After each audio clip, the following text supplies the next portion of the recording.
আসসালামু আলাইকুম গাইস, আশা করি সবাই অনেক ভালো আছেন। তো আপনাদের মাঝে চলে আসলাম আবার নতুন একটি ভিডিও নিয়ে। তো থাম্বনেল দেখে বুঝে গেছেন যে টপিক থেকে চলুন বেশি দেরি না করে ভিডিওটি শুরু করা যাক। তো ইতিমধ্যে দেখতে পাচ্ছেন বাজিটিকে পাখি। তো বাজিটিকে পাখির খাবার নিয়ে আজকে কথা বলবো আপনাদের মাঝে। তো খাবার কি কি খায় সকল প্রকারের তথ্য আপনারা এই ভিডিওর মধ্যে দেখতে পারবেন। তো ভিডিওটি না টেনে অবশ্যই সবাই দেখবেন, তাহলে জানতে পারবেন যে বাজিটিকে পাখি বেশি বেশি কি খাবার খায়। তো কি খাওয়ালে বাজিটিকে পাখি সুস্থ থাকে এবং কি হেলদি অনেকটাই বেড়ে যায় এবং কি ডিম বাচ্চা অনেকটাই ভালো করে। তো সকল প্রকারের তথ্য জানতে অবশ্যই চ্যানেলটি সাবস্ক্রাইব করবেন, না টেনে ভিডিও দেখবেন। আর যারা ফেসবুক থেকে দেখতেছেন অবশ্যই ফলো দিয়ে দিবেন।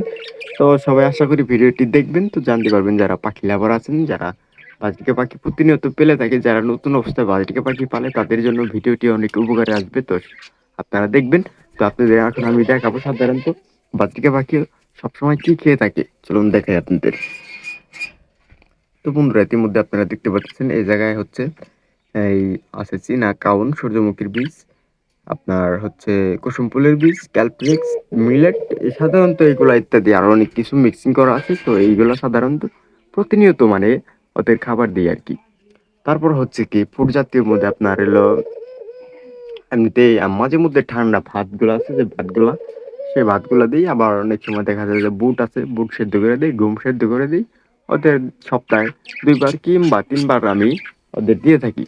আবার দেখা যাচ্ছে যে শাকসবজির মধ্যে আপনার এলো হ্যাঁ কলমি শাক, এলাঞ্চি শাক, সেঞ্চি শাক, পুদিনার পাতা আর সাধারণত নিম পাতা, এগুলাই আমি সাধারণত ওদের দিয়ে থাকি। এইগুলা খাবার খাওয়ালে দেখা যায় পাখি অনেকটা সুস্থ থাকে। নিম পাতা খাওয়ালে পাখি অনেকটাই সুস্থ থাকে, ঠান্ডা থেকে বেঁচে থাকে। তো এই পাখি একদম ফুললি সুস্থ থাকে গরমে কি খাওয়ালে।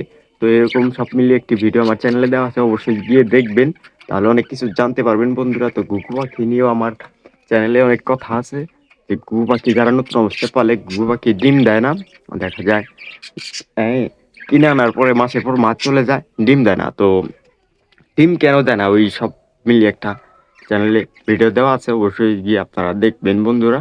তো অনেক কিছু জানতে পারবেন। তো আমার সাথে সব সময় থাকলে আপনারা হ্যাঁ প্রতিনিয়ত পাখির কন্টেন্ট আপনারা অবশ্যই জানতে পারবেন। তো থাকবেন আমার সাথে, আশা করি সবাই এর থেকে ভালো ভালো ভিডিও আপনারা পেয়ে যাবেন। তো আশা করি আপনারা বুঝতে পেরেছেন যে বাজরিয়া পাখির সাধারণত যেগুলা প্রতিনিয়ত খাবার দেওয়া হয় সেই সব তালিকায় কি কি দেওয়া হয়। তো আপনারা অবশ্যই বুঝতে পেরেছেন। তো আশা করি বুঝতে পেরেছেন, সবাই আমার সাথেই থাকবেন। আজকের পর্যন্ত ভিডিও এই পর্যন্তই। তো সবাই ভালো থাকবেন, সুস্থ থাকবেন, আল্লাহ হাফেজ।